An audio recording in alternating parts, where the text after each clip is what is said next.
Le yoga. Quoi qu'il en coûte. Du yoga. Quoi qu'il en coûte. Le yoga. Quoi qu'il en coûte. Du yoga. Elle a choisi le yoga. Quoi qu'il en coûte. Yoga. Si tous les gens le pratiquaient, je trouve qu'ils seraient mieux dans leur peau.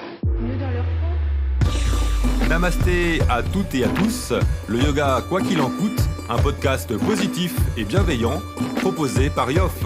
C'est une expérience tout à fait passionnante que nous vous proposons de suivre maintenant. Des interviews de personnes pour qui le yoga est rentré dans leur vie, des méditations, de l'hypnose et des exercices de respiration. Le Viparita Karini est une posture de repos qui apporte détente et lucidité.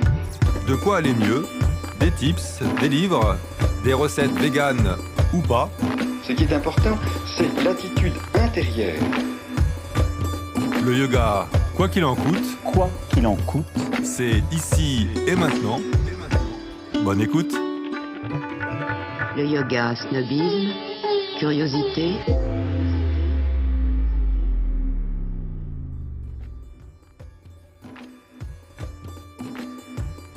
Bonjour à toutes et à tous pour un nouvel épisode du Yoga quoi qu'il en coûte avec la série Professeur. Aujourd'hui, j'ai le plaisir de recevoir Kevin, que je ne connais pas, donc on va presque faire connaissance en même temps que vous et durant toute la durée de l'épisode.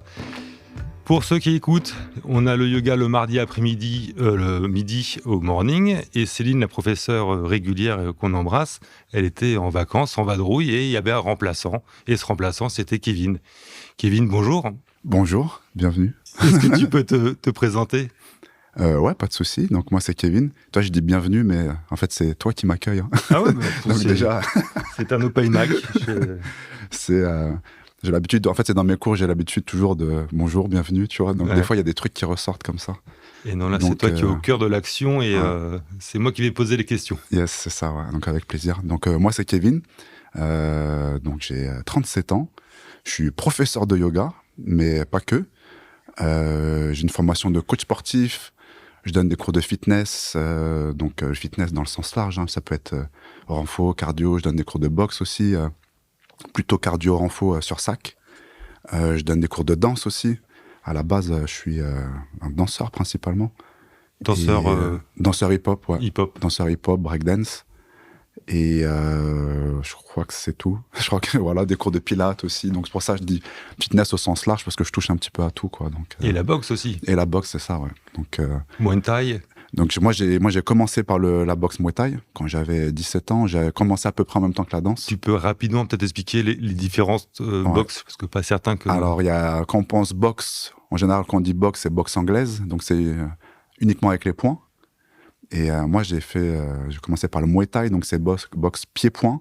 Donc, il y a les kicks. Donc, les kicks, c'est des coups de pied. Il y a les genoux dans le Muay Thai, les coudes. Donc, voilà, c'est un peu plus varié que la boxe anglaise qu'avec les poings. Un peu plus varié que le kickboxing, où il y a uniquement les poings et les kicks. Là, il y a aussi les coudes et les genoux. Ok. Et dans cette trilogie, donc boxe, danse, yoga, quelle est la première discipline que tu as commencé ?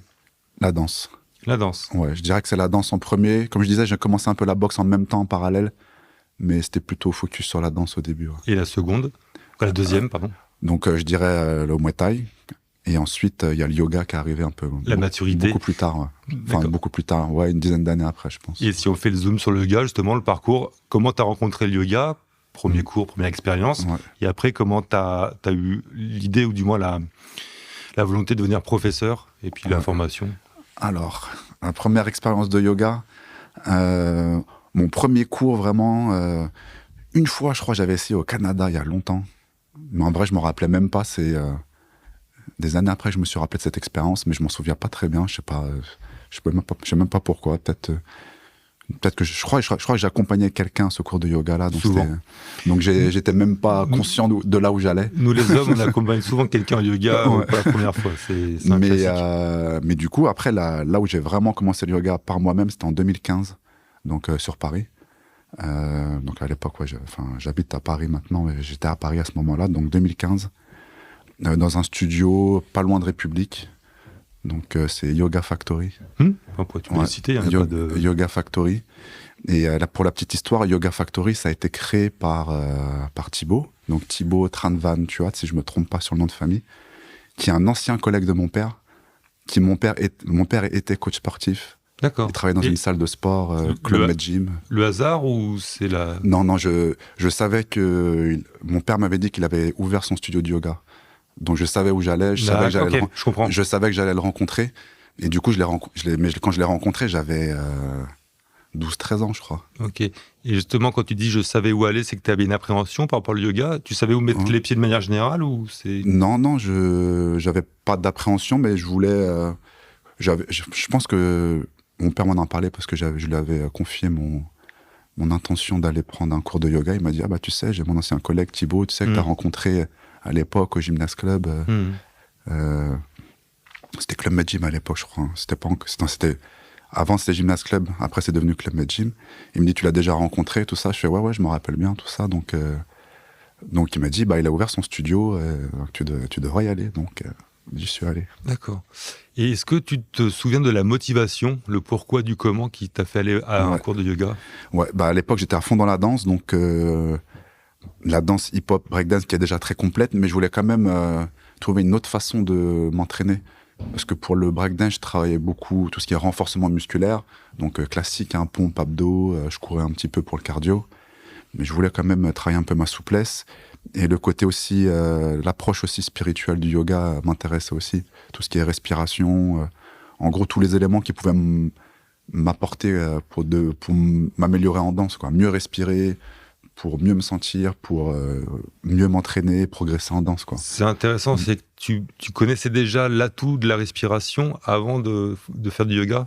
Ouais, je connaissais pas vraiment, mais j'imaginais que s'ils en faisaient, c'est qu'il y avait un bénéfice. Ouais. Enfin, on connaissait. Enfin, c'est assez connu que par exemple, quand on dit calme-toi, respire, des stress, ou tu vois, ça te permet de te sentir mieux. Ouais. Un bien-être qui te permet ensuite de te sentir mieux dans la vie ou d'améliorer tes... Moi, je le voyais dans l'amélioration de performance, en fait. D'accord. Parce que moi, quand j'ai commencé le yoga, le côté pranayama, la respiration vraiment en tant qu'activité, je la connaissais pas, pas plus, quoi. Et pour le coup, pranayama, je suis pas sûr que je connaissais le terme. Le terme, ok. Mais c'est ça, en fait, c'était la respiration. Et ce premier cours, c'était quoi les conclusions au sortir? C'était un hot yoga, donc avec la salle chauffée. D'accord, je connais. Pas chauffé comme le Bikram à 40, mais je crois que c'était vers 30 degrés. Et ça s'est bien passé, je me suis pas senti trop perdu. Ça, je pense l'habitude de suivre des cours de danse, ou quand tu as l'habitude de suivre un cours, quand on te dit de faire ci, faire ça, tu essayes de suivre au maximum.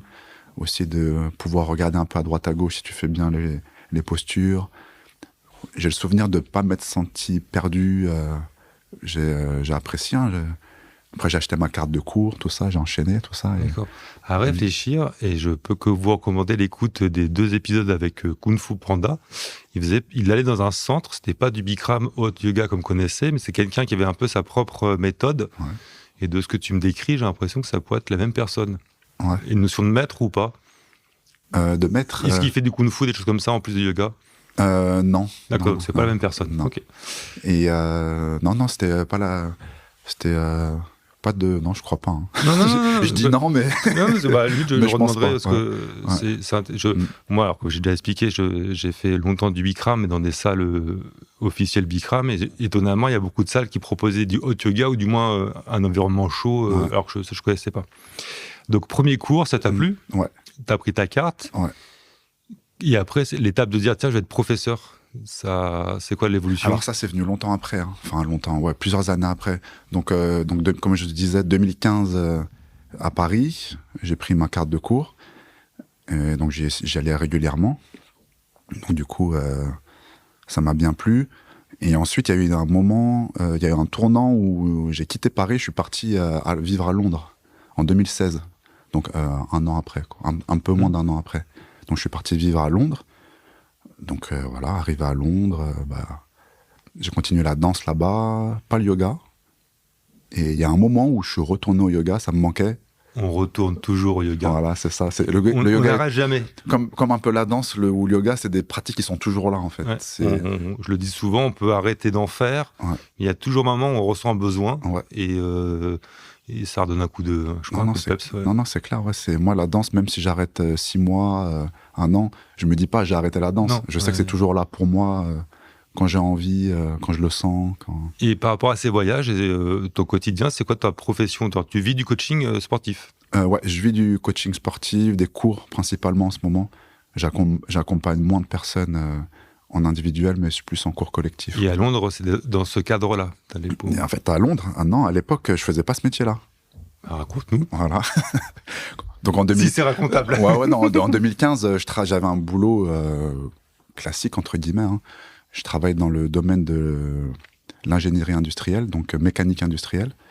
Donc je travaillais à l'époque chez Alstom, qui est devenu General Electric ensuite, pour la petite histoire, pour ceux qui connaissent. Ah bah. Et c'est en partant justement vivre à Londres que j'ai complètement changé de domaine. C'est un peu... C'était un peu la période pour moi. J'étais au boulot, je me disais, qu'est-ce que je fais là? Je pensais qu'à une chose, c'était finir le boulot pour aller pratiquer le yoga, pour aller danser, plutôt que de me concentrer sur mon travail. Le moment où on s'aperçoit qu'on est dans une situation un peu étroite et que c'est pas la vie qu'on a envie d'avoir. C'est ça, exactement. Okay, donc voilà, j'ai eu cette envie de changement. Donc je suis parti voyager d'abord 4 mois en Asie du Sud-Est pour un petit tour, pour un petit voyage, quoi. Et à mon retour à France, je suis parti à Londres. Et là, pareil, j'ai changé de travail. Je travaillais dans un magasin bio. Voilà, rien à voir, mais ils étaient en avance. Ça me donnait envie. Je me dis, je vais me trouver un petit boulot tranquille, comme ça à côté, je vais pouvoir continuer à danser et peut-être développer quelque chose avec la danse. Donc c'était la danse que j'avais en tête en partant à Londres. Pas que, mais c'était une des premières choses. Et ensuite, voilà, l'appel du yoga est revenu, et l'appel du yoga. Et du coup, je suis retourné dans des cours de yoga sur Londres. Et après plusieurs cours, attends, comment je peux... je réfléchis en même temps. En fait, c'est ça, ouais. Dans la communauté de la danse, j'avais une amie néo-zélandaise, prof de yoga, qui m'a invité à un de ses cours. Donc le studio, comment ça s'appelle déjà? Hot Pod, je crois. C'est dans des espèces de chapiteaux gonflables chauffés. Ah, j'ai déjà vu ça passer. Hot Pod, je crois. Parce qu'elle elle les commercialise, je crois. Ouais. Et du coup, elle m'a invité 2-3 fois à ses cours. Et quand j'ai été participer au cours aussi, j'avais donné mon mail. Je crois que j'avais reçu un mail. Et à un moment, je reçois un mail, devenez prof de yoga. D'accord. Et j'avais une autre amie qu'on avait au commun avec mon amie néo-zélandaise. Donc c'est une amie française qui habite au Canada. Ça, c'est super international. Ouais, sûr, quand t'es à Londres, les gens viennent de partout. C'est un carrefour, Ils sont de plein d'origines différentes. Et j'envoie cette amie, regarde ce que je viens de recevoir, deviens prof de yoga. Vas-y, je crois que je vais le faire. Donc du coup, j'ai pas suivi la formation. J'ai pas suivi la formation de Hot Pod, mais j'ai demandé à mon amie néo-zélandaise où est-ce que je peux suivre une formation de prof de yoga. Donc du coup, elle m'a orienté vers un centre de formation en Inde. Enfin, ils étaient à moitié en Inde, à moitié en Irlande. Mais moi, la formation, j'ai été la suivre en Inde. Donc, aux sources. Donc j'ai fait un peu d'après ses recommandations, j'ai fait un peu mes recherches et du coup, j'ai choisi ce centre-là. Et ça, c'était en 2018. 2018. Ouais. Et après, donc, tu as toujours eu cette trilogie danse, boxe, yoga, où pendant cette période, tu faisais, 80% de yoga et... Ouais, ça a toujours été un petit peu partagé avec des pourcentages un peu différents, jamais trop équilibré. Par exemple, à Londres, c'était danse, boxe, danse, yoga, boxe. Après, il y a peu eu au début, il n'y a pas eu de yoga du tout, donc c'était danse boxe. Après, il y a le yoga qui est revenu. Après, il y a aussi... je faisais pas que de la boxe. En plus, à Londres, je faisais aussi du jiu-jitsu brésilien. Mm-hmm. Ça, j'avais commencé aussi à Paris en 2013-14. Donc, j'ai repris après à Londres. Donc, boxe, jiu-jitsu, yoga... ça se mélangeait un petit peu. Après, le yoga était là, un peu moins. Tu vois, ça va un peu dans tous les sens. Ouais, mais bon, après, c'est des fois, faut faire les choses. C'est toujours partagé d'une manière un peu déséquilibrée, mais au final... Tant qu'on avance, faut être dans l'action. Et justement, pour comprendre la motivation d'aller à Londres, pour la danse, c'est quoi les types de jobs que tu imaginais dans la danse? Au début, c'était plus dans la performance, c'est-à-dire, quand on dit performance, c'est parce qu'on dit ça en anglais, c'est un anglais. Enfin, on dit performance, c'est Un show, quoi. un show, un Ouais. spectacle sur scène. Je pensais plutôt à ça au début. Dans une troupe. Ouais, voilà, c'est ça. Et, donc j'ai eu quelques expériences en arrivant à Londres, parce que je connaissais une chorégraphe là-bas qui m'a invité sur 2-3 de ses spectacles. Ok. Et après, je pensais aux cours aussi, aux cours de danse, j'en ai donné vers la fin de mon séjour à Londres. En 2018, j'ai donné des cours avec une amie à moi. On s'était lancé dans la création d'un cours de house dance. C'est intéressant, je me permets de te couper. Par rapport à cette notion un peu de freelance coaching, est-ce que tu penses qu'en 2018, c'est quoi, j'ai un peu une idée de la réponse, mais est-ce que les anglo-saxons, donc les Anglais, étaient en avance par rapport à nous, la France, qu'il y a eu une explosion depuis, on va dire, 5 ans, alors avant, post ou après Covid. Est-ce que tu trouvais que le marché était plus grand à Londres? En yoga Ou en général, quoi. Est-ce que ok. le côté, comment dire, parce que pour les gens qui savent, moi aussi, je suis à mon compte dans un autre domaine, mais ce côté freelance était peut-être plus classique à Londres qu'à Paris. Bah, le côté freelance, en vérité, je sais pas trop, parce que, comme je te disais, j'avais un job à côté en fixe, tu vois. Ouais, donc c'était pas aussi. Donc j'étais pas totalement auto-entrepreneur. La danse était un peu un à côté que j'essayais de développer pour essayer de le mettre peut-être à plein temps. Mais par exemple, dans le domaine du yoga, je pense que à l'époque, même encore maintenant, c'est beaucoup plus développé à Londres. Ouais, mais pour les magasins bio, pardon, j'avais une amie anglaise et à l'époque à Paris, et même pour les magasins bio. Elle comprenait pas, elle me disait mais à Paris vous avez rien et c'est pour ça déjà ils avaient 10 ans d'avance par rapport à nous. Et par contre en danse c'est un peu plus développé à Paris, je dirais, tu vois. La danse plus à Paris que... La communauté est beaucoup plus... Enfin, à Paris, comparé à Londres en tout cas, beaucoup plus développée. Ça, il y a aussi le système d'intermittent du spectacle aussi qui permet d'avoir aussi une sécurité par rapport à ta vie d'artiste. Tout ça, donc, Et lui, toi, à faire un bond dans le temps, aujourd'hui, est-ce qu'on est un tiers de tes activités? Et surtout, ce qui m'intéresserait par rapport au point de départ, est-ce que le yoga t'a aidé dans la danse t'aide dans le yoga et compagnie? Ouais, clairement. Ouais. La danse m'a aidé pour le yoga.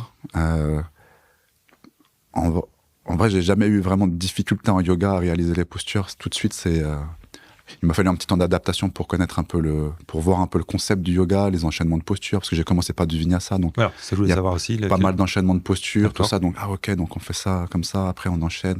Ok, j'ai compris. Et pareil après par rapport à ce que moi j'enseigne maintenant, j'enseigne beaucoup d'inversions, donc des postures avec la tête à l'envers. Mais en fait, ces inversions-là, je les faisais déjà en danse. Donc c'est pas le yoga qui m'a amené aux inversions, c'est la danse. Donc tenir sur la tête, tenir sur les mains, sur les coudes, même sur une main. Donc c'est la danse qui vraiment m'a appris ces postures-là. Après, le yoga, bien sûr, m'a apporté pour travailler ça un peu plus techniquement, pour aborder les postures d'une manière un peu différente. Mais la danse m'a beaucoup apporté pour le yoga. Mais par contre, le yoga aussi m'a beaucoup apporté en danse pour tout ce qui est travail en isométrique. Par exemple, on tient une posture pendant, par exemple, 15 secondes. Comment je vais faire pour respirer, pour rendre cette posture de 15 secondes plus confortable, comment je peux me relâcher, en même temps aller chercher plus d'amplitude.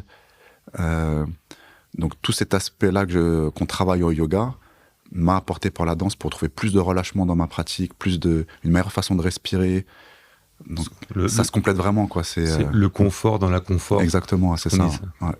Donc ça, limite, je vois à peu près les passerelles entre danse et yoga. Inversement, parce que on est en podcast, il n'y a pas d'image, mais tu es musclé. Ouais. Donc moi, à mon petit niveau, pareil, j'ai fait un peu de la boxe, mais de la muscu. Ouais.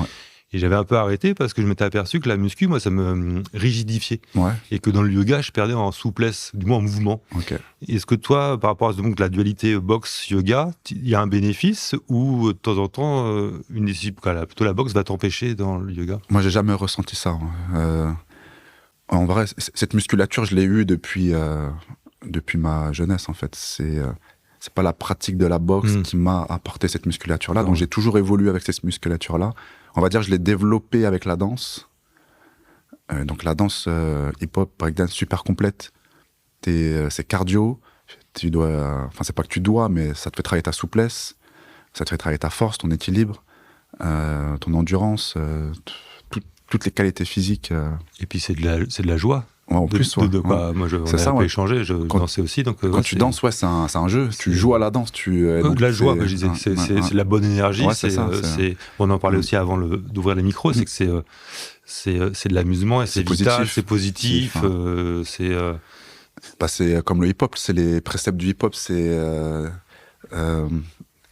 peace, love, unity and having fun. Tu vois, exactement. C'est vrai que having fun, on l'oublie toujours dans le truc de communauté. Exactement. Pour les plus anciens qui ont connu le début du hip-hop des années 90, on va dire, ou 80 pour les très anciens. Ouais. C'est vrai qu'il y a bien cette notion de se faire plaisir, chacun son activité, graffiti, danse et compagnie, et qu'il y avait la volonté d'avancer, de faire quelque chose de positif, quoi. Non, c'est clair. Et pour revenir, par rapport la boxe.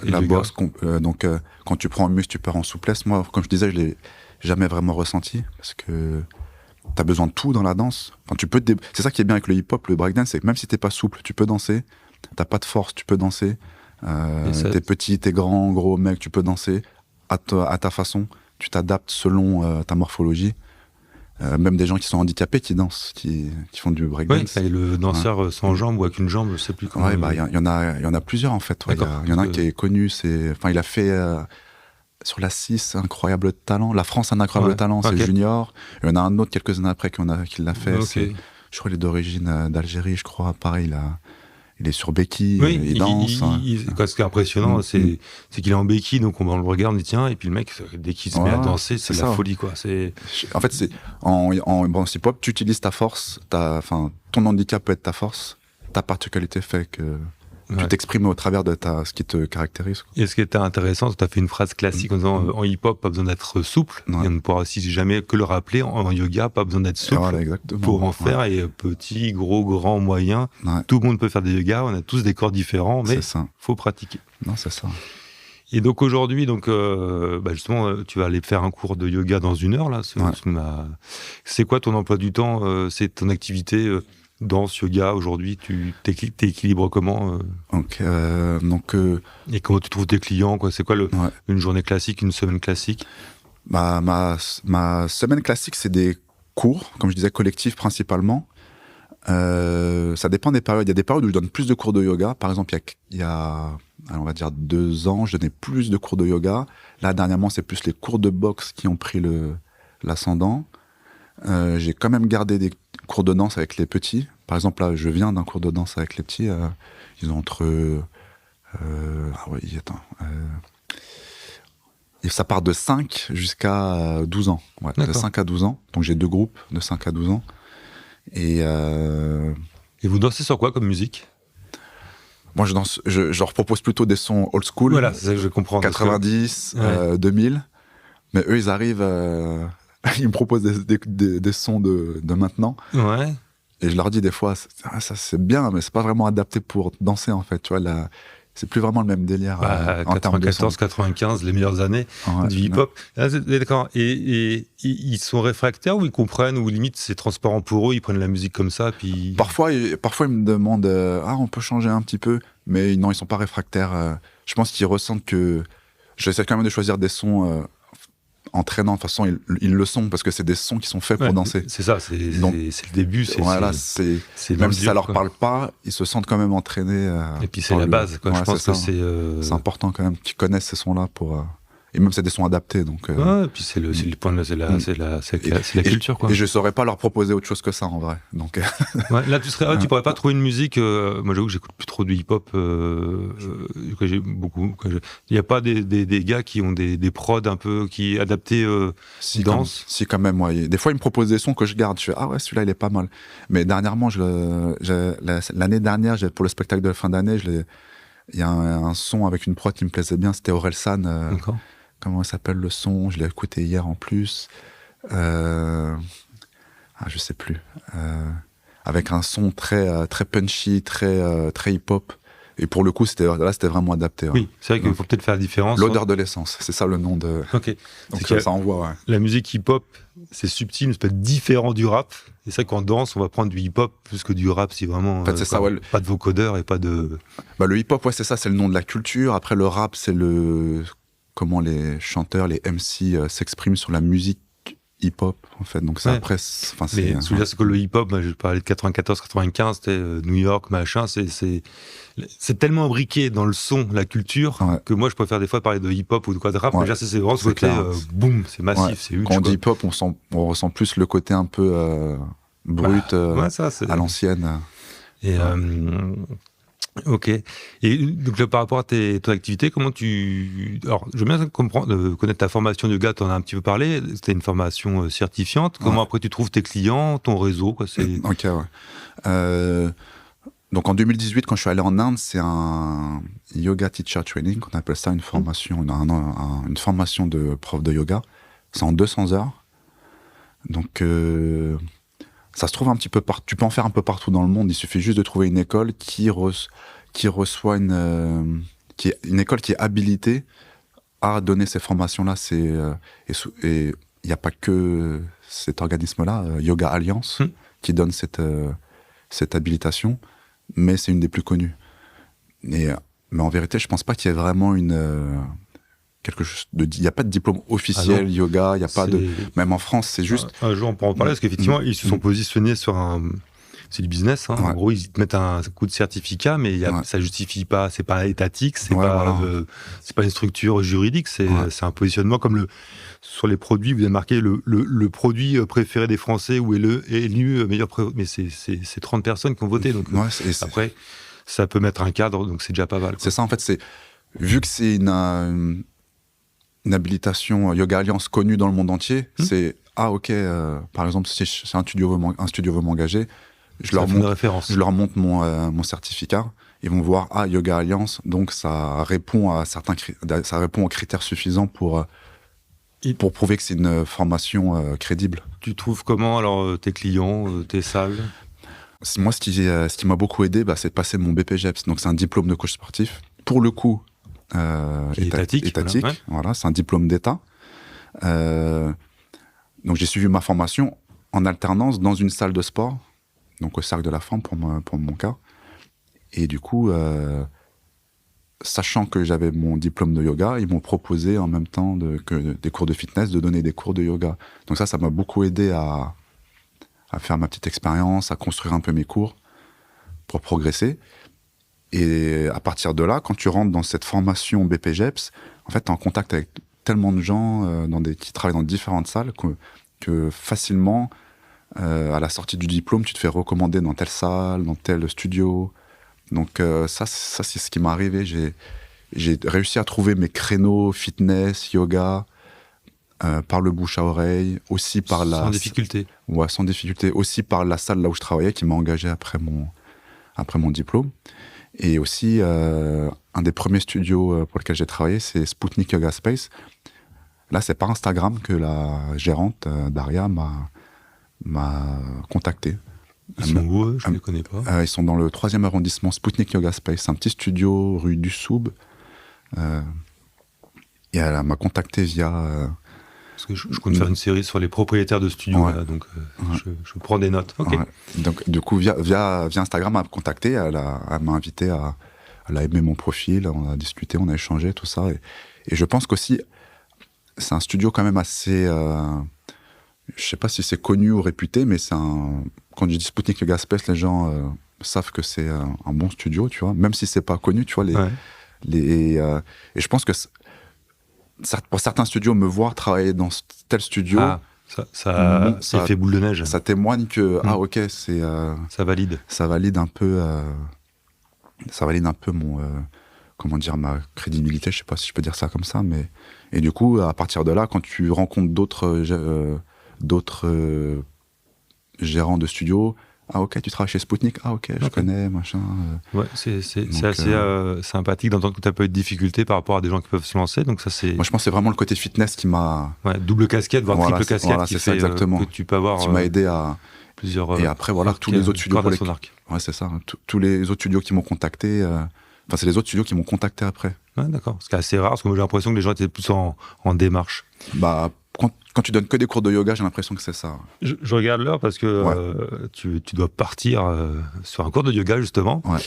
Et il nous reste, on va dire, 4 minutes. Ouais. Est-ce que tu as quelque chose à rajouter, à parler de yoga, si tu devais donner un conseil à des gens des profs qui débutent, des gens qui commencent le yoga, Ouais, pour des gens qui commencent le yoga, comme tu disais, le yoga c'est pour tout le monde, peu importe ton niveau.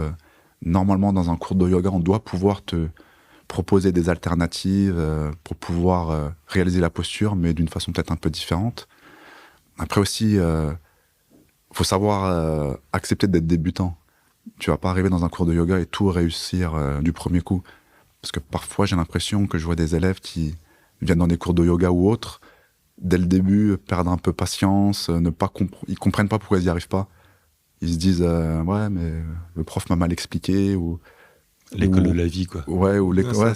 Ça oblige à réfléchir. Je pense que les gens, des fois, ont perdu un peu cet esprit de débutant, de se dire, ok, c'est la première fois que je viens, j'arrive pas, c'est normal. En novice, quoi. Ouais. C'est pas la faute du prof, c'est pas le cours qui est mauvais, c'est pas le. Non, c'est. Et puis le corps. Ouais, c'est chaque. Ouais, toi, c'est ton corps. Tu viens avec ton vécu. Laisse-toi la chance de réessayer, de prendre le temps et d'accepter de ne pas réussir du premier coup et de te redonner la chance de recommencer, quoi. C'est accepter surtout, quoi. Ouais, c'est ça. Le yoga est fait pour ça en plus. Hein, c'est un apprentissage, logiquement. Puis on peut même dire que si des fois on réussit certains asanas, moi, ça m'est déjà arrivé, à une période donnée, j'y arrivais plus. Et pourquoi, comment, je sais pas. Et après, ça, tu refais, et puis tu peux y arriver à un moment et ne pas arriver à un autre. Ouais. Et c'est pas grave, c'est OK. Toute cette philosophie du yoga aussi, qui aide aussi à aborder... Enfin, c'est un tout, le yoga. Hein. Il y a une certaine philosophie qui t'aide aussi dans l'approche de la pratique des asanas, qui est une des parties du yoga. Donc, éventuellement, pour conclure... Qu'est-ce qui t'apporte le plus au quotidien, la pratique du yoga ? C'est un peu justement ce truc dont je te parlais au début, le fait de respirer. Par exemple, des moments où t'es un peu stressé, ok, respire. T'es dans une pratique de sport, t'es complètement essoufflé, cuit, ok, respire. Je parle beaucoup de ça dans mes cours, même de boxe, tout ça, faut respirer. Forcez-vous à respirer. En vrai, t'as pas le choix. Si tu respires pas, t'es mort. Ouais, voilà, tu mets 2-3 crochets, c'est fini. Et je sens que parfois les gens dans d'autres disciplines me disent, j'ai pas de cardio, faut que je travaille mon cardio. Je fais non, c'est pas que t'as pas de cardio, c'est que tu respires pas. Donc le yoga m'a apporté cette conscience de la respiration. Et pareil, en danse, t'es obligé de respirer. Si tu respires pas, tu fais 2-3 passes, t'es cuit. Donc je pense que c'est ça, le yoga, physiquement, m'apporte vraiment, ou même dans l'approche de tous les sports que je pratique, ce côté respiration, de toujours essayer de reconnecter à la respiration. Pas juste pour faire joli, mais pour être efficace, pour une question d'efficacité physique, et aussi au quotidien pour, par exemple, des petits moments de stress où tu peux ralentir un peu, respirer, quoi. Donc, en gros, c'est ça. Merci beaucoup, Kevin. Merci à toi, Michael. Et puis, merci à tous pour votre écoute. N'hésitez pas à laisser un commentaire, des notes. Et à très bientôt pour un nouvel épisode. Au revoir. Au revoir. Et voilà, le yoga, quoi qu'il en coûte, c'est terminé. J'espère que cet épisode vous a plu. Vous pouvez nous laisser un commentaire ou un avis sur Apple Podcast ou Google Podcast. Ça nous fera plaisir. À très bientôt.